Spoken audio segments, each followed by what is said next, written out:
sate yang rasanya terlalu enak sampai bikin kamu pengen nambah. Tapi setelah itu, hidupmu mulai berubah. Sebelum lanjut pada ceritanya, bantu subscribe, like, dan komentar amin.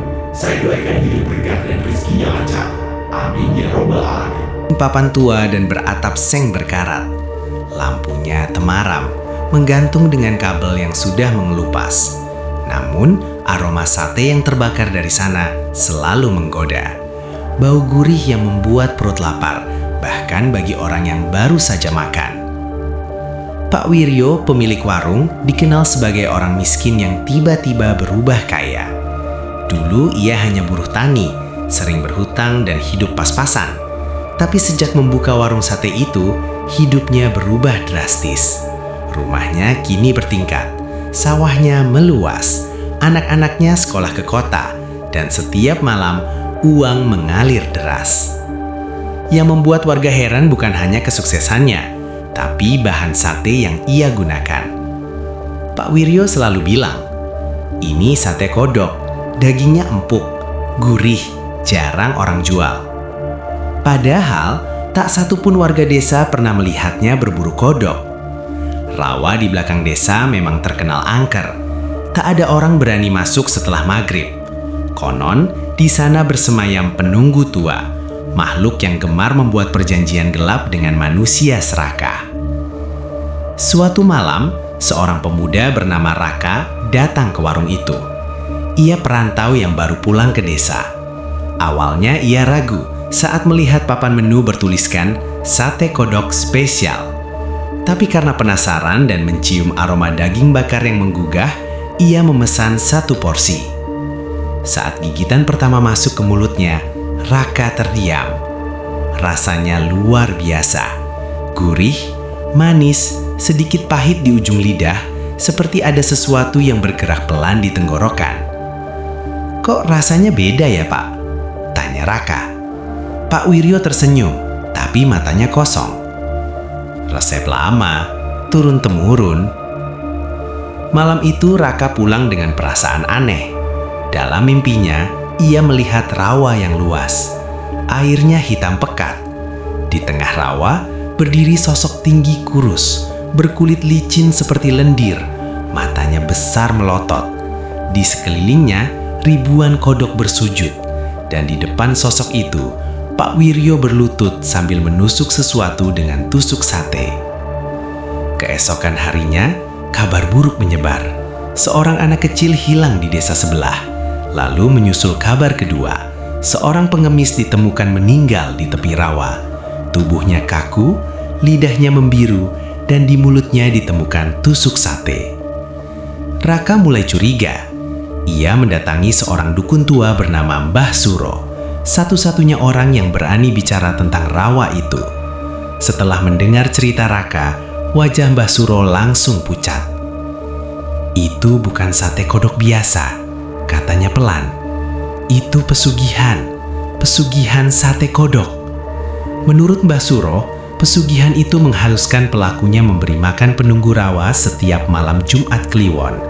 Awalnya memang kodok rawa yang sudah diberi mantra. Tapi seiring waktu, penunggu akan meminta pengganti yang lebih bernilai. Manusia, kata Mbah Suro lirih, terutama yang lemah, yang tak dicari siapa-siapa. Raka merinding, ia teringat pengemis dan anak hilang. Malam Jumat Kliwon berikutnya, Raka memberanikan diri mengintai warung Pak Wiryo. Saat tengah malam, warung ditutup, tapi Pak Wiryo tak pulang. Ia justru membawa karung besar ke arah rawa. Raka mengikutinya dari jauhan. Di tengah rawa, Pak Wiryo berhenti di sebuah altar batu berlumut. Dari air hitam, muncul sosok dalam mimpi Raka. Makhluk setengah manusia, setengah kodok, dengan mulut lebar hingga ke pipi dan lidah panjang menjuntai ke tanah. Pak Wiryo membuka karung. Di dalamnya, seorang pria terikat, masih hidup, mulutnya disumpal. Ini yang terakhir, Eyang. Setelah ini, cukup kodok saja. Suara Pak Wiryo gemetar. Makhluk itu tertawa. Suaranya seperti ribuan kodok beradu. Janji manusia selalu pendek, tapi hutangmu panjang. Tiba-tiba lidah makhluk itu melilit tubuh Pak Wiryo. Karung itu terjatuh. Pria di dalamnya menjerit. Raka tak tahan lagi. Ia berteriak memanggil warga. Tapi sudah terlambat. Keesokan paginya, warung sate itu kosong. Rumah Pak Wiryo kosong.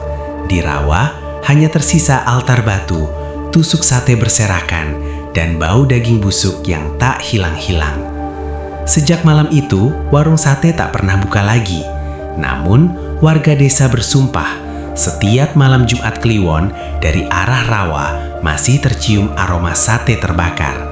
Dan jika kau mengikuti bau itu, kau akan mendengar suara seseorang berbisik. Sudah siap? Bayar dengan apa?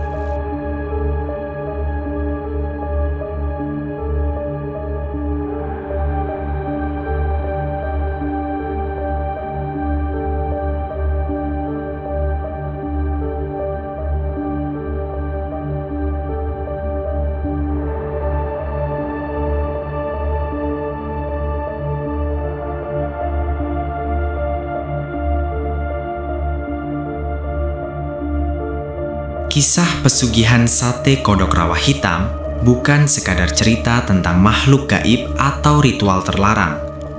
Ini adalah gambaran tentang bagaimana keputusasaan manusia bisa membuka pintu bagi kegelapan yang tak pernah berniat menutupnya kembali.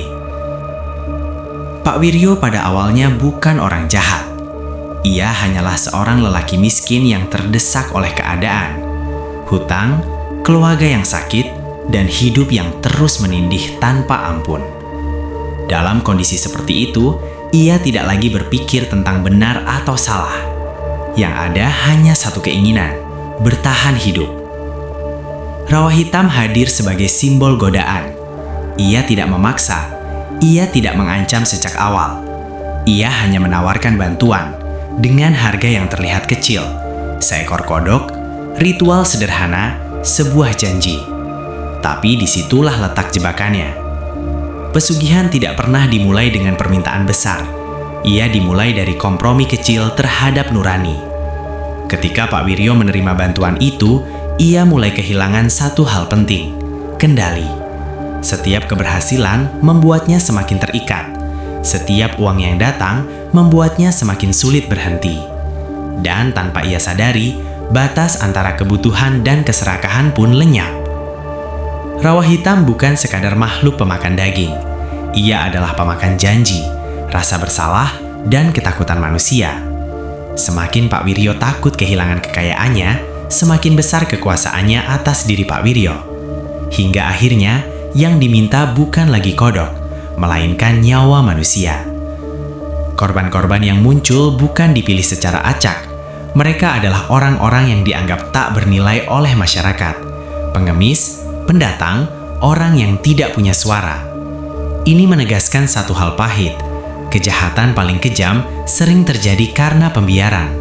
Karena ada manusia yang merasa itu bukan urusanku.